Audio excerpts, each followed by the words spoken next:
Hi, everyone. It was so nice to meet you all last night. I am starting the process of getting organized with all of my activity logs. So I thought I would record my screen as I go through that in case it's helpful to anybody else that's looking to kind of organize it in a similar way. What I'm going to do, I just kind of have a folder where I'm keeping all of my coursework in. So I'm going to create a new folder that I'll use as my portfolio. And so I'm just going to name it my portfolio, but I'm going to tack my name onto the end of the file name so that towards the end of our internship, when we share that final folder with Dr. Howerton, he won't have a bunch of folders that, are all named the same thing. So when I go in there, it's totally empty. So this is where I need to go get all of the files that are available to us in Moodle. So if I switch over to the tab, about halfway down on our Moodle page, the activity logs are posted in a Moodle folder. And you can go through and download each one individually, or you can download the whole folder in a single click. So you'll probably receive some sort of prompt on your device showing you that download is done.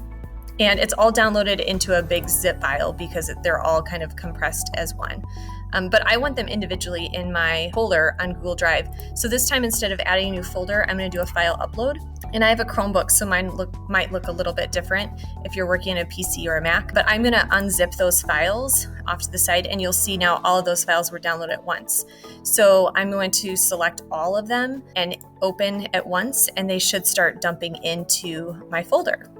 So they're starting to populate. If you don't see those files starting to pop up on your screen, if you hit refresh, a lot of times they will show up. So it's telling me all of the uploads are completed. And so now within my individual folder, I have access to these. You'll notice all of them end in the docx file type, and it has a W icon here that's for Word.